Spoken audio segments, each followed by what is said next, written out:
셋도 아들을 낳고 그의 이름을 에노스라 하였으며 그때의 사람들이 비로소 여호와의 이름을 불렀더라. 아멘. 소리가 앞에 잘 안 나가요. 이렇게 하니까 여기 이렇게 해야 소리가 더 좀 나고, 이렇게 하니까 확실히 안 나가죠. 소리가 안 들리는 거 보니까 그런 것 같아. 자, 요 정도로 지금 요거 내가 여기 밖에 아내가 미국 갈 때 요거 쓰고 가기로 했어요. 어쩔 수 없어요. 지금 애를 지키려면 또 애를 목숨 걸고 지켜야 될 거 아니에요. 또 마스크도 쓰고 이렇게. 자, 내가 왜 이렇게 예배 전에 한 번 더 여러분들이 퍼포먼스를 한 건데 왜 이렇게 했느냐 하면 조심하시라 이 말이에요. 조심하시라. 그러면서 이것과 지금 조심과 예배를 지금 바꿔놓은 거예요. 이 현장에서 예배 드릴 수 있는 그것을 집에서 드리면서 더 조심하고 더 간절하게 예수님을 믿는 믿음을 가지라 하는 그런 것을 한 거예요. 그래서 사실은 뭐 이렇게 해도 또 어디에서든지 이렇게 마스크 잘 쓰시고 여러분들이 손도 잘 쓰시고 그리고 비대 접촉하지 말고 이렇게 하면 사실은 여기에 있다고 하더라도 뭐 별 문제는 없을 것 같아요. 제가 생각하기에는 그리고 많은 검사나 그런 걸 통해서도 많은 큰 교회들이나 이런 데에서도 그렇게 했던 교회들은 다른 사람들이 확진자가 와도 다른 사람들이 걸린 예가 없어요. 그러니까 그렇게 하니까 여러분들이 조심하고 특별히 이럴 때 식당 또 이런 모든 것 왜? 네? 앞에서 예배드리는 자꾸 있어요. 자, 그래서 이런 것에 하나님 앞에서 여러분들이 더 조심해. 정말로 하나님 앞에 더 조심하며 나아가야 할 줄로 믿습니다. 자, 태풍의 눈을 여러분 아십니까? 태풍은 주변의 모든 것들을 휩쓸어 가고 초토화시켜버리지만 정작 태풍의 눈 속은 정막이 흐른다고 합니다. 굉장히 고요하고 평안하다고 합니다. 우리 삶에 고통과 고난이 요동치고 있을 때 주변이 이제 마치 태풍이 쓸고 가는 것처럼 고통스러울 때 하나님은 마치 태풍의 눈처럼 고요하고 요동 없이 원래 계획하신 하나님의 일들을 유유히 행하고 계시다는 것을 꼭 믿으시기를 바랍니다. 이 코로나 사태에도 이제 하나님은 살아계시고 하나님은 다 보고 계시고 내 삶을 인도하고 계셔요. 지금 코로나 사태 가운데 인도하고 있는 거일 뿐이에요. 전쟁 가운데도 하나님은 인도하시고 포로 가운데도 인도하고 계셔요. 그걸 여러분들이 착각하시면 안 돼요. 절대 육신으로 그렇게 보면 안 됩니다. 코로나로 이제 진짜 영적 전쟁이 시작된 거예요. 얼마 전에는 온 나라가 홍수로 쑥대밭이 되더니 지금은 또 언제 그랬냐는 듯이 날씨가 덥고 코로나로 난리가 아닙니다. 그러므로 하나님의 사람들은 난리가 난 이 세상이 하나님 나라 가운데에서 일하시는 이 세상 가운데서 하나님이 일하시는 그 일에 집중해야 됩니다. 하나님은 지금 이런 상황 가운데서도 살아계셔서 다 보고 계시다는 걸 꼭 믿으시기를 바랍니다. 그래야 믿는 자가 세상이 볼 수 없는 대안을 세상에 풀어낼 수가 있는 거예요. 시대를 분별하는 것은 세상의 흐름과 유행에 대해서 자료들을 모아 분석하고 연구하는 것을 말하는 게 아니에요. 그 가운데 행하시는 하나님의 손길을 깨닫고 그 하나님의 뜻대로 살아낼 수 있는 사람이 시대를 분별하는 사람인 줄로 믿습니다. 그것을 믿고 섭리를 인정하며 나아갈 때 우리가 하나님 앞에서 온전히 살아갈 수가 있는 거예요. 오늘 말씀은 가인과 아벨 이야기 이후의 말씀이에요. 가인이 아벨을 시기하고 질투했어요. 여러분 다 아시다시피 최초의 두 자녀 이야기가 나오죠. 사실은 이 성경에서 적어 놓지 않아서 그렇지 생육하고 번성했기 때문에 많은 자녀들이 있지 않았을까. 아니면 또 아담과 하와를 해석을 그렇게 하는 거예요. 아담과 하와로만 딱 보는 것이 아니라 이 사람으로 사람을 창조하신 것, 남자와 여자를 창조하신 것으로 이렇게 또 보기도 해석하기도 합니다. 어쨌든 그런 가운데 생육하고 번성하는 가운데 많은 어떤 사람들이 있었습니다. 그런데 거기에 특별히 가인과 아벨 첫 번째 자녀들에 대해서 이야기를 하고 있는 것입니다.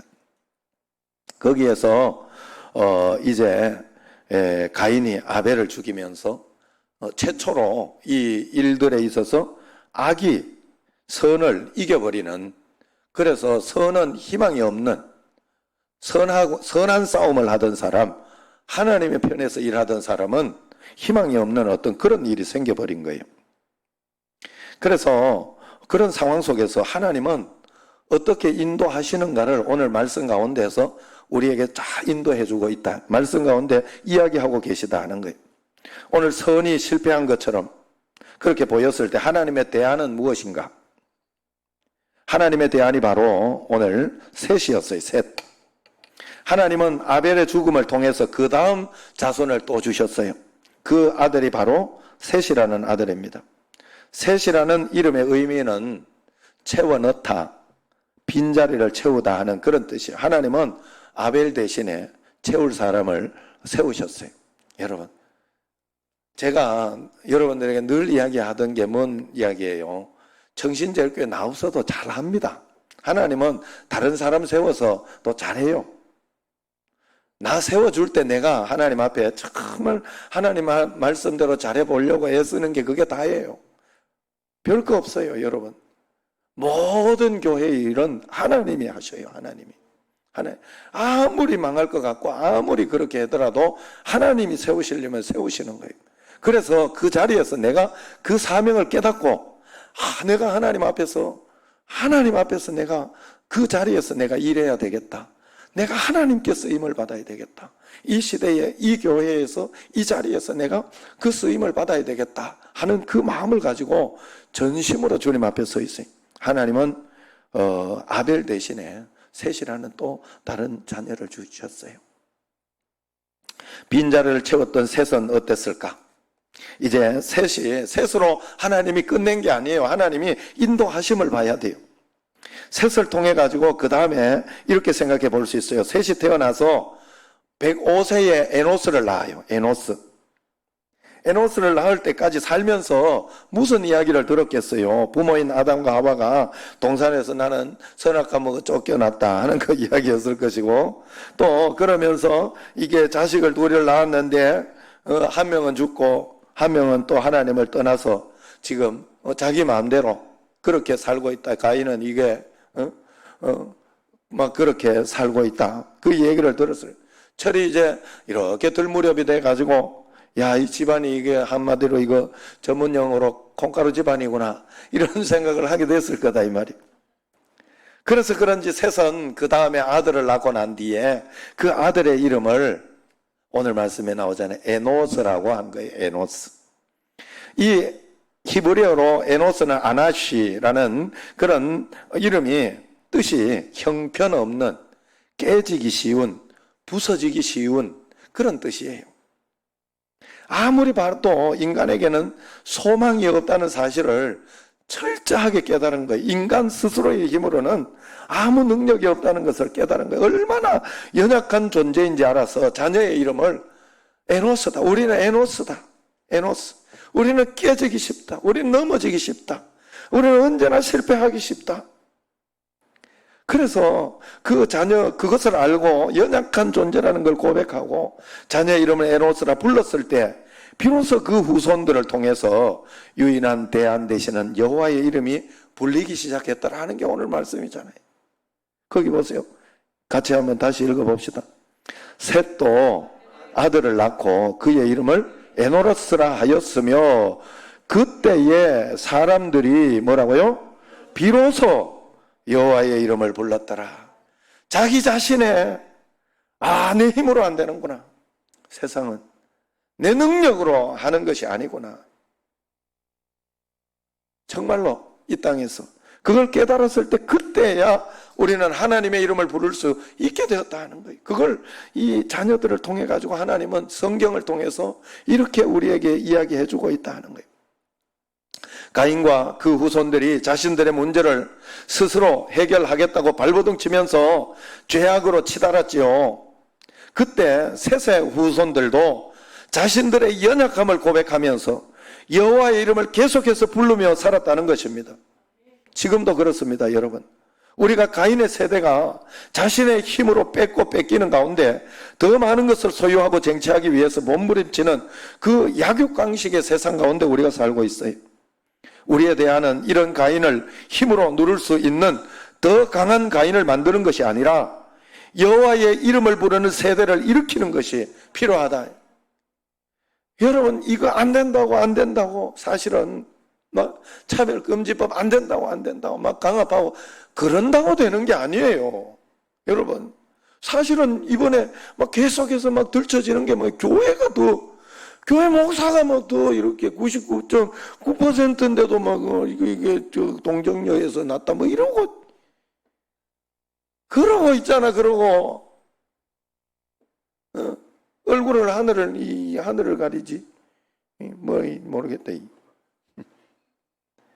여러분, 정말로 우리가 하나님 앞에서 사람이 돼야 돼요. 이 에노스 하나님의 세대가 일어나야 돼요. 하나님의 사람 세대가 일어나야 돼요. 우리 교회 성도들이 바뀌어야 돼요. 하나님 앞에서 체제만 바꾸고 상황만 바꾸고 환경만 바꾼다고 되는 게 아니라, 물론 체제와 환경을 보장받는 가운데서 하는 건 중요하지만 북한과 같은 그런 상황 속에서는 안 되잖아요. 그렇지만 그 가운데 있을 때 중요한 것은, 우리 여기 앞에 사실은요, 차별금지법이나 이런 것도 있어도 더 중요한 것은 우리가 하나님 앞에서 이런 동성애는 안 된다, 이런 어떤 그런 것들, 분명한 어떤 믿음과 어떤 이런 것들을 가지고 살아야 한다 하는 거예요. 그럴 때 하나님 앞에 놀라운 역사와 권능과 능력이 분명히 일어난다. 성경이 왜 에노스를, 가인이 아벨을 죽이고 난 뒤에 대안으로 그렇게 주셨다고 여러분 생각하십니까? 그것은 가인의 세대를 멸하기 위한 더 강력한 하나님의 집단이 필요한 것이 아니라 연약하고 부족한 자신을 발견하고 하나님의 이름을 부르는 사람들이 필요하다는 것, 하나님의 사람들이 필요하다는 것을 이야기하고 있는 것이 아니겠어요?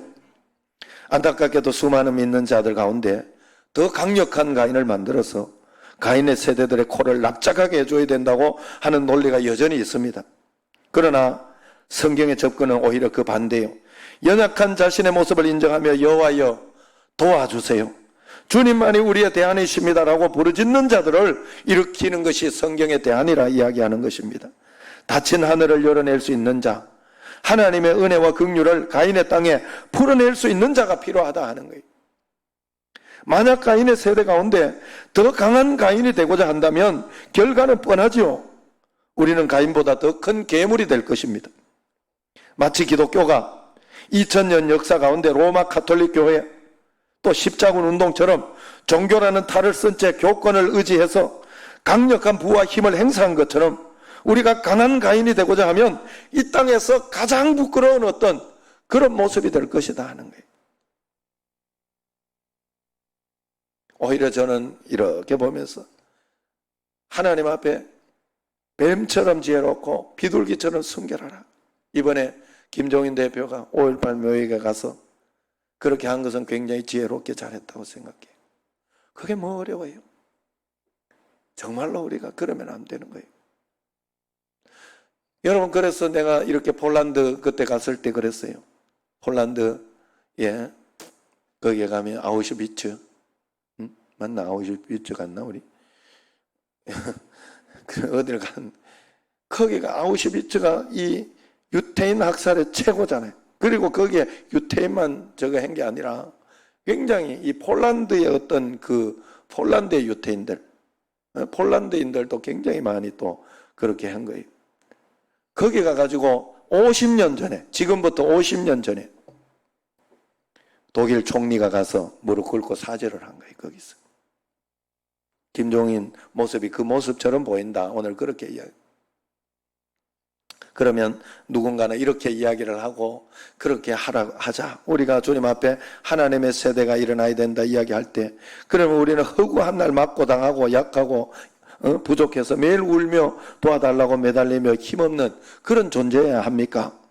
어쩌면 그럴지도 모릅니다. 그러나 그것이 믿음으로 싸우는 선한 싸움이라면 우리는 그렇게 싸우며 이겨내야 돼요. 뱀처럼 지혜롭게 비둘기처럼 순결하게. 그러면 하나님이 반드시 도와주십니다. 핵심은 가인이 추구하는 힘과 권력을 함께 추구하면서 가인을 이기겠다고 하는 것은 설정 자체가 잘못됐다는 거예요. 그런데 이 세상에는 그런 정치가나 사회운동가들이 얼마나 많습니까?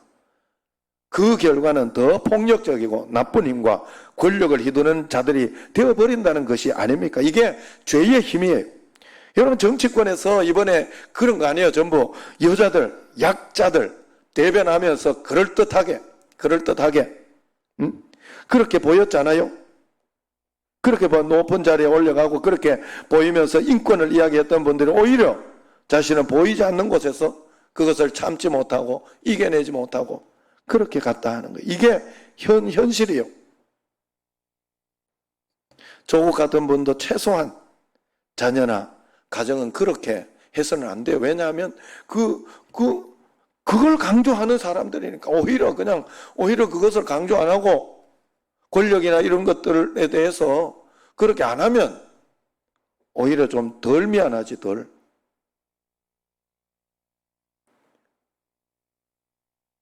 최소한 북한이나 중국이나 이런 공산주의, 이런 우리가 진짜 공산주의 서로 같이 잘 살아보자 이렇게 해가지고 했던 정권은 나는 최소한 그렇다고 봐요. 권력의 핵심에 있는 김정은 같은 놈은 진짜, 김정은 맞지? 김정은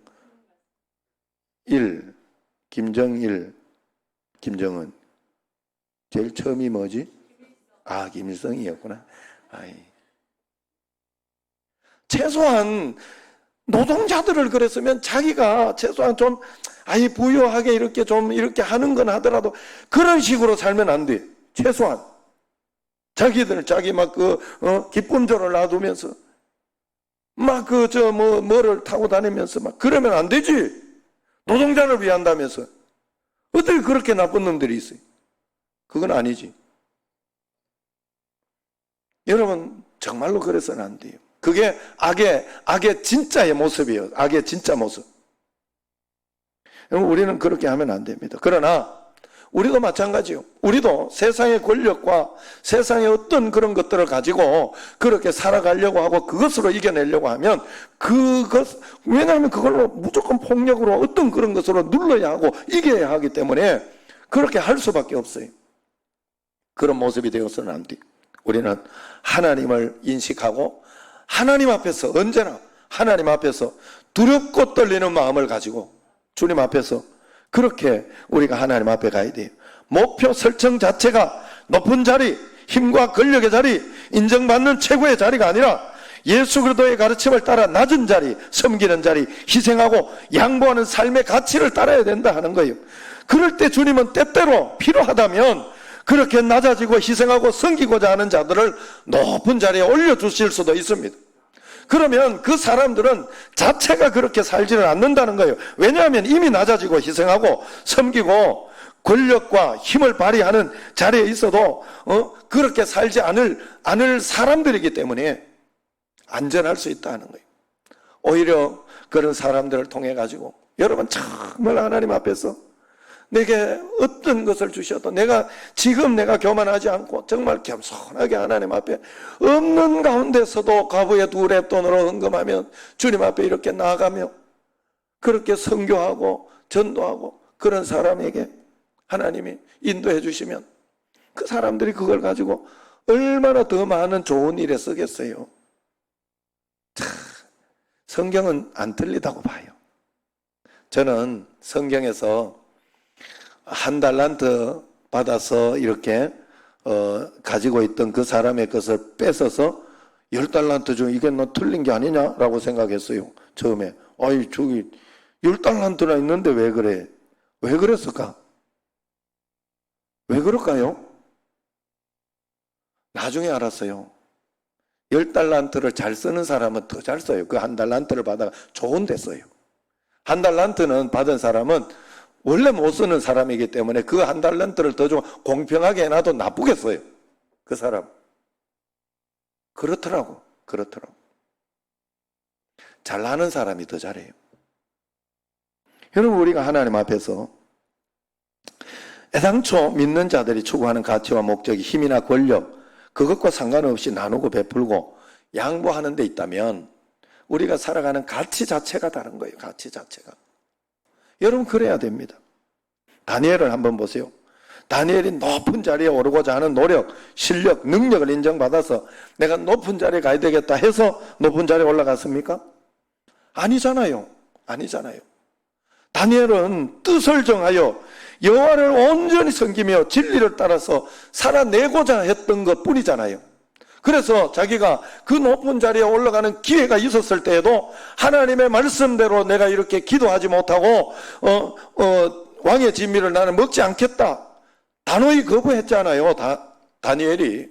만약에 자기의 추구하는 것이 그게 아니었다면 그것이라도 단호히 받아들였겠지, 먹었겠지, 말대로 그대로 따랐겠지요. 그러나 다니엘은 뜻을 정했어요. 하나님 말씀대로 살리라, 하나님 자녀로 살리라, 뜻을 정한 거예요. 그랬더니 하나님이 그 자리에 올려서, 총리의 자리에 올려서 포로 기간 동안 3번이나 나라가 바뀌었음에도 불구하고 계속해서 총리가 되어서 누구를 지키게 했어요? 그 하나님의 나라의 사람들, 유대인들을 지켜내게 한 거예요. 그 사상 유례 없이 온 유대인들이 그 예수님 십자가의 어떤 그런 일에 있어서 이 사상 유례 없이 세상에 이렇게 떠나가 있고 흩어져 있고, 그렇게 해도 유대인들이 사실은 지금 세상에서는 모든 브레인들은 유대인들이 가지고 있잖아요. 부와 어떤 그런 것들. 여러분, 우리가 하나님 앞에서 이 말은 이 땅에서 실력 없고 전문적인 능력도 없는 못난 사람이 되어야 한다고 하는 말이 아닙니다. 우리가 진정으로 하나님을 바라고 믿음을 지켜낼 때 하나님은 그의 지혜와 능력을 전적으로 사용해 주신다는 뜻이에요. 그러면 지금 우리가 무엇을 바라보며 추구해야 합니까? 주님께서 가르쳐 주시고 삶을 통해 보여주신 가치를 추구하고 있습니까? 아니면 그렇게 하기 위해 먼저 실력으로 영향력을 끼칠 수 있는 자리에 올라가야 한다고 생각하고 그것을 바라보며 실력을 추구하고 있습니까? 오늘 말씀은 하나님이 높은 자리에 있는 그 나쁜 놈들을 이기려면 높은 자리, 영향력을 발휘할 수 있는 자리에 먼저 올라가야 한다고 말하는 것이 아니라, 그것은 클렀다. 오히려 하나님을 바라보고 하나님을 높일 수 있는 하나님의 세대가 일어나야 된다 하는 것을 가르쳐주고 있어요. 괴물을 무찌르기 위해 괴물을 만드는 것은 근본적인 해결이 될 수 없다는 뜻이에요.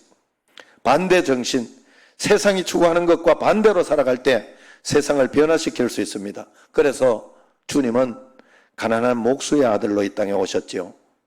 산상수훈의 말씀으로 사람들의 생각 자체를 뒤집어 엎으셨습니다.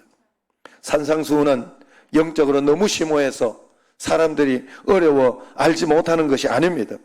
그것을 인정하고 받아들여서 살아내는 것이 어려운 말씀입니다. 하나님은 가인의 힘이 아니라 에노스가 대안이자 유일한 길이라고 제시한 것입니다.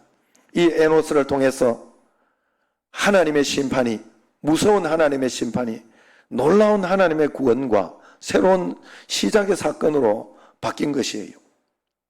이 에노스 때문에 홍수 심판이 방주 구원의 사건으로 바뀌어진 그런 놀라운 반전의 역사가 일어났다 하는 거예요. 여러분, 에노스를 통해서 하나님과 동행했던 에녹이 나오잖아요. 에노스의 아들이 에녹이. 에녹은 동행하다가 그냥 승천했어요. 그리고 그 에녹을 통해서 당대의 의로운 자 노아가 나와가지고 온 인류를 구원한 거 아니에요. 그래서 우리가 지금 여기에 있는 거 아닙니까? 강한 가인이 아니라 평범하고 보잘것없는 가운데 계속해서 하나님의 사람을 일으키고 하나님의 사람을 세워내고 이번 코로나를 통해서 우리는 하나님의 사람으로 내가 만들어지고 일으켜져야 할 줄로 믿습니다. 정말로 무식할 만큼 시키는 대로 순종하는 사람을 통해 세상이 바뀐 거예요. 그 에노스 정신으로 인하여 하나님과 동행하다가 천국으로 들림받는 에노스의 정신으로 하나님의 말씀을 따라 100년을 묵묵히 방주를 만들며 순종했던 한 사람 노아가 나온 거예요. 그로 인하여 인류는 새롭게 시작할 수 있는 하나님의 은혜를 경험합니다. 그래서 우리는 늘 스스로에게 다짐하며 믿음의 도전을 해야 됩니다. 믿음은 숫자와 사이즈가 아니다. 진짜 하나님이 내 삶 가운데 있느냐 없느냐의 문제다. 그 마음을 가지고 여러분 믿어야 돼요. 크고 대단한 일, 뛰어난 실력과 능력이 먼저가 아니라 내가 하나님 앞에서 진짜인가 하는 이 문제가 먼저입니다. 하나님 말씀 앞에 신실하게 순종하며 내가 동행하고 있는가, 이것이 핵심입니다. 오늘 교회에서 드리든지 집에서 드리든지 사실은 문제가 되지 않아요. 지금까지 여러분 교회에서 이렇게 인도하고 허락한 대로 여러분들이 그렇게 이렇게 인도되어 왔잖아요. 지금 이제는 실시간으로 집에서 이 찬양이나 어떤 여기 뭐라 그래 우리 여기 와서 하는 사람 임원도 아니고 뭐라 그러지? 스텝은 허용한다고 그래가지고 그 스텝이 참 이렇게 보면 얼마나 감사한. 혹시 그런 사람은 없겠지. 아이씨, 스텝으로 해가지고 이 집에서 이제 아유, 그런 가인은 없겠지. 아이고 주님, 이 스텝이 돼가지고 얼마나 주님, 아이고 다른 사람 집에서 그렇게 막 영상으로 들어야 되는데 실제로 들으니 얼마나 감사하다 하고 이렇게 그런 마음이 있어야 그게 에노스인 줄로 믿습니다. 여러분 그래야 돼요. 그래도 여러분 제가 늘 그 이야기 하잖아요. 이런 가운데 예수를 잘 믿으면 축복받아요. 반드시 그렇습니다. 만약 그렇지 않으면 그건 내가 지금 잘 믿고 있는지 점검해 봐야 돼요. 제가 이렇게 말하면 이 말을 오해하시는 분이 있을 수 있어요. 오해하면 안 돼. 집이 어렵거나 질병이 걸렸거나 재정이 어렵거나 그렇게 하면 난 저주받았나? 나 이거 뭐 잘못됐나? 잘못 믿나? 이렇게 생각하면 안 돼요. 그게 축복이 아니에요. 여러분, 돈이 축복이 아니라니까. 건강이 축복이 아니에요. 여러분, 예수님 잘 믿으면 영적으로 강해지게 돼 있어요. 그래서 예수님 잘 믿는 가정은 평안하고 담대하고 돈이 없어도 주눅들지 않습니다. 여러분, 소망이 있습니다. 가정이 행복하단 말이요. 가정이 부부가 안 싸워요. 돈 없어도. 돈 때문에 이혼하고 돈 때문에 여의고 돈도 못 벌어오는 게 이러면 안 된단 말이에요. 이게 예수 잘 믿는 가정이 아니요. 축복받은 가정이 아니라고. 축복받은 가정은 오히려 그렇게 남편이 사업이 힘들고 그러면 당신 집에 있으라. 내가 다 벌어올게.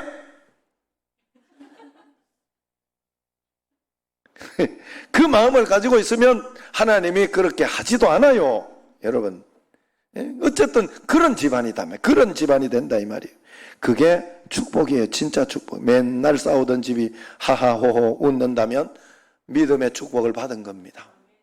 그런 집안이 된다는 뜻이요. 돈이 쩔쩔매 없어 쩔쩔매는 상황에도 가족이 다투고 싸우는 것이 아니라 양보하고 배려하고 우리 더 잘해보자, 이겨보자, 우리 잘 흔들리지 말자 하고 하는 것이 축복이에요. 여러분, 돈 갑자기 많이 벌리면요, 그걸 축복이라고 생각하면 안 돼요. 사람이 반드시 바람 피우러 가거나 골프 치러 가거나 세상 재미있는 곳으로 가요. 명체 막 사업해가지고 막 엄청나게 그러면 니만 문제가 돼. 지금 니 큰 소리도 못 쳐 그러면. 알았지? 예수 잘 믿어가지고 주냐? 그러면 계속 큰 소리 칠 수 있어. 하나님 앞에 그래야 되는. 어쨌든 간에 하나님이 그러나 믿음으로 잘 훈련되고 이 사람은 돈만 벌면 막 선교 어떻게 해서든지 선교에 지혜 막 도와주려고 그러고 구제하려고 그러고 막 그러면 하나님이 어떻게 해서든지 안 해주겠어요? 안 해주면 뭐 그럼 좀 멈추고 있으면 되지, 겸손히. 안 그래요? 이야기할 게 없어요. 진짜 축복은 산상보훈이에요, 여러분. 심령이 가난한 거. 산상보훈이 믿어지고 팔복이 믿어지고 하나님의 사랑을 전하지 못할 때 괴롭고 답답한 마음이 있는 게 진짜 축복이요. 가정이 행복한 게 진짜 축복이고 말씀대로 살아내는 힘, 주님이 함께 계심을 진짜 믿고 사는 힘, 주님 한 분만으로 만족하는 힘. 예배할 때 행복한 사람, 어떤 일이 있어도 주님이 내게 가장 좋은 것으로 역전지켜 주실 것이 믿어지는 사람이 진짜 복받은 사람인 줄로 믿습니다. 코로나 바이러스 감염증으로 이 확산으로 국가전 재난 속에 우리 가슴을 찢는 가장 큰 고통은 성전 문이 닫히고 예배가 축소되고 함께 모여 예배드릴 수 없게 되는 겁니다. 우리는 참된 에노스의 삶을 살지 못하게 되는 것이 참으로 안타까운 일입니다. 기독교 역사 이래 처음으로 성전 문이 닫히고 교회가 폐쇄되어 성도가 함께 예배드리지 못하는 전대미문의 영적 위기와 영적 재난을 지금 목도하게 됩니다. 이번 경험을 통해서 우리가 그동안 편하게 드렸던 그 예배가 당연한 것이 아니었음을 알게 됐어요. 그리고 앞으로는 더욱 이런 시간을 준비해야 할지도 모릅니다. 코로나 변종들이 많이 나온다, 그런 소문도 있습니다. 그러므로 우리는 코로나19 사태뿐만 아니라 언제 어떤 상황과 처지에서도 주님과 1대1로 만날 수 있는 에노스의 자세를 가지고 어디서도 주님을 만나고 기도하고 주님의 간증을 보고 살아가는 그런 우리가 되어야 됩니다. 그런 믿음의 사람이 돼야 돼요. 그래야 흔들림이 없어요. 그러므로 우리는 먼저 지난날 나의 신앙과 예배 모습을 어떠했는지 이때에 잘 점검해야 됩니다. 지금껏 예배를 습관적으로 드려온 모습이 있다면 회개하여 다시 신령과 진정한 예배로 주님 앞에 드리도록 해야 합니다. 안성순복음교회 안호성 목사님이 교회는 쇼하지 말고 진정으로 예배하자, 그 구호를 나태해졌다 싶으면 한 번씩 한대. 쇼하지 말고 진정으로 예배. 한번 따라하면 쇼하지 말고 진정으로 예배하자. 진짜. 그런데 이렇게 한대요, 그 목사님은. 그래가지고 했는데 안 변하는 것 같다. 이 자기 눈에 이래 보기에 진심이 아닌 것 같다 하면 한 10번, 20번 한대. 거기 비하면 내가 얼마나 좋은 목사님이요. 그래 하셔. 그래 여러분, 정말로 그런 나태해졌다고 생각하면 정말 구호를 자꾸 외친다고 해요. 쇼는 사람의 눈을 의식하지만 예배는 온전히 하나님만 바라보고 하나님만 향하는 것이기 때문이랍니다. 사람의 눈에 보이려고 위선적 행위와 형식적인 종교 의식을 하는 것이 아니라 하나님과의 진실한 교제가 회복된 진짜 예배를 드려야 한다고 믿기 때문이랍니다. 공연하지 말고 진정으로 찬양하라고 이야기합니다. 공연은 사람을 향해서 나를 드러내고 내 솜씨를 뽐내는 거지만 찬양은 하나님께 드리며 하나님의 영광을 드러내는 것이 되기 때문에 그렇습니다. 오늘도 나는 공연을 한 것인가? 찬양을 한 것인가? 늘 하나님 앞에서 그런 점검을 가지고 찬양할 때 내가 먼저 은혜를 받고 그래야 되는 거예요. 하나님은 오늘 이 시대에 에노스를 찾고 있습니다. 나는 에노스입니까? 아니면 가인입니까? 매일매일 에노스의 삶을 살아갈 때 우리는 가인보다 훨씬 높은 경지의 그 믿음의 삶을 살아낼 수가 있을 것입니다.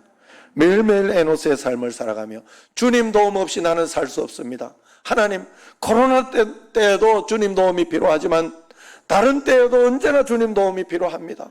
하나님 도와주시옵소서 하고 매일매일 에노스의 삶을 살아내는 여러분과 저가 되기를 주의 이름으로 축원합니다.